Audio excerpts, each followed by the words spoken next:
오늘 본선거가 치러졌습니다. 뉴욕주 하원 론킴과 뉴저지 연방 하원에 도전하는 로이조 후보의 당선 여부에 관심이 모아지고 있습니다. 기금 모금 행사까지 열리며 추진되던 퀸즈 한인 동포회관 건립이 무산 위기에 처했습니다. 앞으로 비자 면제 국가에서 오는 미 입국객들을 상대로 추가 정보 제공이 요구됩니다. 현대 기아차 그룹이 연비를 과장했다는 논란과 관련해 무려 1억 달러의 벌금을 내기로 합의했습니다. 뉴욕주가 앞으로는 교사도 엘러지 응급주사인 에피펜을 사용할 수 있도록 허용했습니다. 이상은 이 시각 주요 뉴스입니다. 여러분 안녕하십니까? KBN 뉴스입니다. 오늘 본선거가 치러졌습니다. 뉴욕주 하원 재선에 도전하는 론킴 후보는 185 중학교에 마련된 투표소를 방문하고 마지막까지 유권자들의 투표 참여를 부탁했습니다. 박민기 기자가 보도합니다. 오늘 오전 플러싱에 위치한 185 중학교. 이른 시간임에도 불구하고 투표소를 찾은 사람들의 발걸음이 분주합니다. 2014년 뉴욕주 본선거에 소중한 한 표를 행사하기 위해서입니다. 이번 선거에서 재선에 도전하는 론킴 뉴욕주 하원 40선거구 민주당 후보는 조셉 크라울리 의원과 185 중학교에 마련된 투표소를 방문해 유권자들을 맞이하며 마지막까지 민심 잡기에 총력을 기울였습니다. By them, today is a very exciting day. We're expecting a good turnout, and we're expecting the people of Flushing to send a strong message for the Democratic Party and the democratic values. It's not about being Korean or being Chinese, it's about upholding the values that everyone believes in.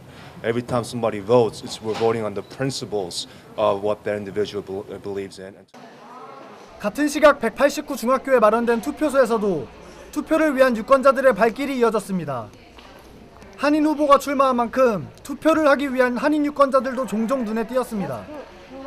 거동이 불편한 딸과 함께 투표소를 방문한 한 한인 유권자는 자신은 3년 동안 매 투표에 참여했다며 한인 정치력 신장을 위해선 한인들의 적극적인 투표 참여가 절실하다고 밝혔습니다.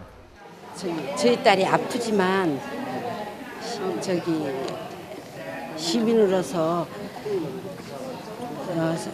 자기 당당한 투표를 해서 꼭 필요한 사람을 뽑기 위해서 이렇게 당당히 아픈 몸을 끌고 나왔습니다.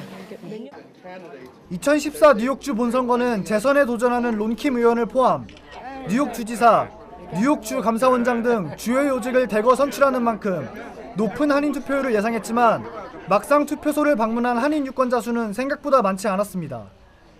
민주당 강세 지역인 40선거구는 론킴 의원의 재선 승리가 예상되지만 이에 맞서는 중국계 필립 짐 후보의 도전이 위협적인 것은 사실입니다. 연방 하원 5지구와 주상원 16지구에서는 그레이스 맹 의원과 토비엔 스타비스키 의원이 각각 단독 후보로 나서 사실상 재선이 확정됐습니다. KBN 뉴스 박민기입니다. 많은 한인 후보들이 출마해 한인 사회에 관심을 모으고 있는 뉴저지에서는 특히 로이조 후보의 연방 하원 의원 당선 여부에 이목이 집중되고 있습니다. 주성훈 기자가 보도합니다. 본선거가 열린 오늘 오후 뉴저지 해켄색 하이스쿨. 뉴저지 제5지역구 연방 하원 의원의 도전장을 내민 로이조 후보가 투표를 하기 위해 자신의 지역 투표장을 찾았습니다. 긴장한 표정이 역력한 조 후보는 이번 본선거에서의 승리를 확신하며 특히 그동안 보여준 한인사회 후원에 감사의 인사를 건넸습니다. 제가 이젠 오늘 보트로 왔는데 너무 고마워요. 한인 커뮤니티 저한테 너무 많이 도와주고선 우리가 저모두 이 캠페인의 모멘텀과 요새 이번 last 2 months 안에 너무 많이 들어왔어요. 그래서 제가 한인 커뮤니티 얘기하고 싶은 거는 너무 기쁘고선 제가 저모두 열심히 일하고선 제가 한인 커뮤니티 위해서 I want to make everybody proud and show people that the Korean American values are American values. 현역인 공화당의 육선 의원 스캇 가렛을 상대로 마지막 날까지 치열한 선거전을 펼친 로이조 후보. 만약 오늘 본선거에서 조 후보가 승리한다면 미동부 최초의 한인 연방의원이 탄생합니다. 또한 한인 최대 밀집 지역인 뉴저지 팰리세이즈 팍의 크리스 정, 포트리의 피터서, 잉그루드 클립스의 글로리아 오가 시의원 재선에 도전합니다. 현역인 이들 시의원들은 무난히 재선에 당선되리란 예상입니다. 이외에도 잉그루드 클립스의 최연호, 러더포드 학군의 추경엽, 크레스킬의 존박, 클로스터의 리디아 포스트맨이 뉴저지 교육위원회 도전장을 내밀었습니다. 과연 오늘 밤 미동부 최초의 한인 연방의원이 탄생할 수 있을지 모든 한인사회 이목이 집중되고 있습니다. KBN 뉴스 주성훈입니다. 한인사회에서 기금 모금 행사까지 열어가며 금물살을 탔던 퀸즈 한인 동포회관 건립이 무산 위기에 처했습니다. 이명석 전 퀸즈 한인 회장이 동포회관 소유권 문제에 대해 이의를 제기하면서 동포회관 건립에 급 제동이 걸렸습니다. 금홍기 기자가 취재했습니다. 퀸즈 한인회는 어제 뉴욕 한인봉사센터에서 정기 이사회를 열고 동포회관 건립안을 찬성 8표, 반대 10표로 부결 처리했습니다. 따라서 동포회관 건립 기금 마련 행사를 여는 등 가속화됐던 회관 건립 계획은 사실상 백지화됐습니다.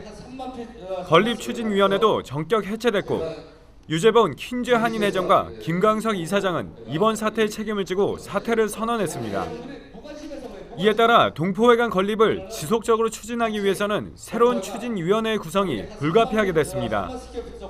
지금 여러분들이 퀸즈 한인의 회관을 만들겠다라면 아마 제가 생각이 틀렸던 것 같습니다. 그렇지만 이게 우리가 실질적으로 우리 동포들이 모여서 동포들이 이렇게 어울리고 동포들을 위한 어떤 공간을 마련하는 데 있어서는 아마 제 생각이 맞았다고 생각을 합니다.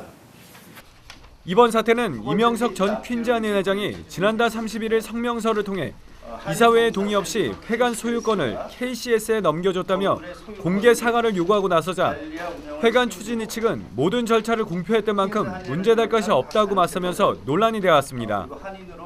왜 퀸즈 한인회가 능력이 안 되고 그래서 KCS에 의존을 해야 되겠다고 하는 그 고정관념으로만 생각을 하신 거고 또 그것이 나쁘다는 것이 아니라 그러한 아이디어를 우리 이사단체나 많은 분들하고 협의를 안 하시고 이렇게 행동으로 추진하셨다는 것을 저는 지금 지적을 하는 겁니다. KCS 김광석 회장은 절차상의 일부 문제가 있었던 점은 인정하지만 사과를 할 일은 아니다라고 못을 박으며 KCS가 단독으로 동포회관 건립을 추진하겠다는 뜻을 밝혔습니다.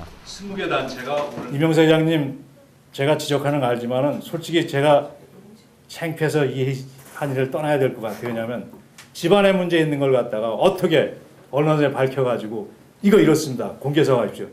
우리 박수 받아야 될 사람입니다. 말씀대로 고민 많이 했어요. 고생하고. 한인회는 기금 모금 참석자들에게 선을 보내 이번 결과를 통보하고 전액 환불 조치할 계획입니다. KBN 뉴스 금홍기입니다. 미국 정부가 시리아나 이라크 내 IS 소속 외국인 대원 등의 입국을 막기 위해서 보안 검색을 강화했습니다.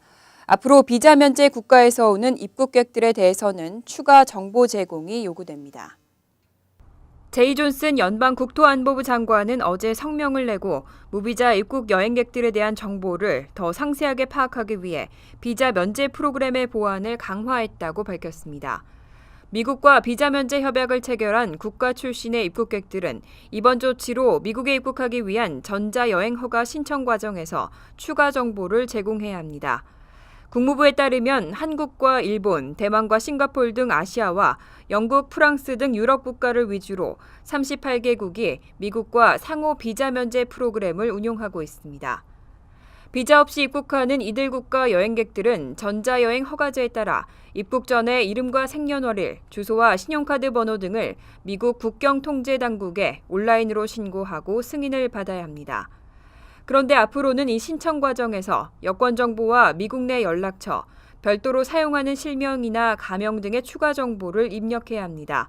또 부모의 이름이나 직업 정보, 출생 도시 등도 포함될 수 있는 것으로 알려졌습니다. 현대 기아차 그룹이 연비를 과장했다는 논란과 관련해 무려 1억 달러의 벌금을 내기로 합의했습니다. 현대차는 약 5,700만 달러, 기아차는 4,300만 달러의 벌금이 부과됐습니다. 현대 기아차 그룹은 3일 미국 내에서의 연비 과장 논란과 관련해 무려 1억 달러의 벌금을 내기로 연방환경청과 합의했습니다. 현대 기아차는 또 온실가스 규제 차원에서 적립한 포인트 중에서 2억 달러치에 해당하는 475만 점을 연방환경청과 법무부에 의해 삭감당했습니다. 이 밖에도 환경청의 권고에 따라 연비 인증 시스템 개선을 위한 연구 개발에 자발적으로 5천만 달러를 투자하기로 결정했습니다. 현대기아차는 2012년 11월 미국 소비자들이 자동차 딜러 쇼룸에서 보는 윈도우 스티커에 연비를 과장해 표기했다는 논란이 제기되면서 조사를 받아왔습니다. 회사 측은 당시 대부분의 차종에서 갤런당 1, 2마일씩 하향 조정했으며 특히 기아 소울의 경우 갤런당 6마일을 내렸습니다. 또 연비 변경 이전에 해당 차종을 구입한 소비자들에게는 90만 개의 직불 카드를 주는 형태로 보상해줬습니다. 한편 현대기아차는 이번 합의와는 별도로 지난해 12월 연비 조작 논란과 관련한 집단 소송에 대해 소비자들에게 총 3억 9,500만 달러를 지급하기로 합의했지만 아직 심리가 종결되지 않았습니다. 허벌라이프라고 들어보셨을 겁니다. 미주 한인들에게도 유명한 업체인데요. 이 허벌라이프가 유통업자들에게 최대 1,500만 달러의 배상금을 물어주는데 합의했습니다. 허벌라이프는 지난달 31일 유통업자 측에 1,500만 달러의 배상금과 최대 250만 달러의 물품 환급금을 지급하라는 데 동의했습니다. 허벌라이프 측은 합의 직후 발표한 성명에서 재판이 진행되면 승리할 것으로 확신한다며 혐의를 부인했지만 과거의 일은 묻어두고 회사의 미래 성장에 주력하겠다며 합의하겠다고 밝혔습니다. 한인들에게도 잘 알려진 허벌라이프는 전 세계 80여 개 국가에서 수백만 명에 이르는 유통망을 통해 체중 감량용 쉐이크 같은 건강 보조제를 판매하고 있습니다. 하지만 이 회사는 주요 수익이 상품 판매가 아닌 피라미드식 유통 시스템으로 편입되는 신규 업자 유치에 의해 발생하고 이 유통구조의 하부에 위치한 업자들이 피해를 보고 있다는 주장이 지속적으로 제기돼 왔습니다. 이에 일부 유통업자가 지난해 4월 집단소송을 제기했고 올 들어서는 연방수사국과 법무부, 공정거래위원회 등이 공식 조사에 착수한 바 있습니다. 이번 합의안에 대한 법원 심리는 오는 12월 1일이며 법원의 승인을 받으면 배상금이 지급되는데 배상금은 일반 소비자가 아닌 유통업자들에게만 지급됩니다. 뉴욕주가 앞으로는 교사도 엘러지 응급주사인 에피펜을 사용할 수 있도록 허용했습니다. 학생들에게 급성 엘러지 반응이 나타날 때 좀 더 빠른 응급 조치를 할 수 있도록 대비해 나섰는데요. 사용 방법에 대한 교육도 실시할 계획입니다. 앤드류 쿠오모 뉴욕 주지사는 급성 엘러지 응급주사인 에피펜 사용을 사전에 교육받은 학교 교사들에 한해 허용하도록 한다는 법안에 서명했습니다. 이에 따라 앞으로 학교들은 응급 상황에 대비해 충분한 양의 에피펜을 교내 보건실 등에 보유하고 교사들에게 사용 교육을 시킬 수 있게 됐습니다. 아나필락시스는 특정 물질에 노출된 뒤 갑작스럽게 일어나는 심각하고 치명적인 전신적 엘러지 반응으로 의학계에선 빠르게 시작해서 죽을 수 있는 중증 엘러지 반응으로 정의하고 있습니다. 환자 유병률은 서구에선 10만 명당 8명에서 60명 정도로 보고되고 있습니다. 하지만 응급 상황에서도 처방전이 없을 경우 사용이 제한돼 있어 에피펜 사용 확대 여부에 관한 논란은 계속되었습니다. 쿠오모 주지사는 또 천식이나 엘러지, 당뇨 또는 다른 질환이 있는 학생들이 학교에 응급처치용 인슐린 주사나 호흡을 쉽게 하는 흡입기 등을 휴대할 수 있도록 하는 법안에도 서명했습니다. 뉴욕시가 부진한 학업 성적으로 고심하는 시내 94개 공립학교를 상대로 집중적인 개선 프로그램을 실시합니다. 1억 4천만 달러를 투입해서 성적 끌어올리기에 힘쓰겠다는 방침입니다. 빌 드블라지오 뉴욕시장은 학업 성적이 부진해 집중 관리 대상이었던 뉴욕 시내 공립학교 94개 학교에 1억 4천만 달러를 투입하는 학교 개선 프로그램을 실시한다고 발표했습니다. 이번 지원금은 브롱스 43개 학교와 브루클린 27개 학교, 맨하탄과 퀸즈의 각각 12개 학교 등 총 94개 학교에 투입되며 한인들이 많이 사는 퀸즈 지역에서는 플러싱 고등학교가 포함됐습니다. 이번 지원금을 통해 해당 학교의 수업 시간이 1시간 연장되고 여름방학 동안 학습 기회가 추가로 제공되며 학부모 참여 확대 등이 이루어질 예정입니다. 또 지원금이 지원된 3년 이후에도 개선되지 않는 학교에 대해서는 폐교 여부가 결정됩니다. 이번 프로그램은 현재 23개 학교에서 진행되고 있으며 나머지 학교는 2015-16학년도에 전면적으로 실시됩니다. 한편 이번 명단은 뉴욕주 시험에서 영어와 수학 과목의 평균 점수, 졸업률, 학업 성취도 등을 기준으로 하위 25%인 학교가 선정됐습니다. 이상으로 KBN 뉴스를 마칩니다. KBN과 함께 즐거운 저녁 되시기 바랍니다.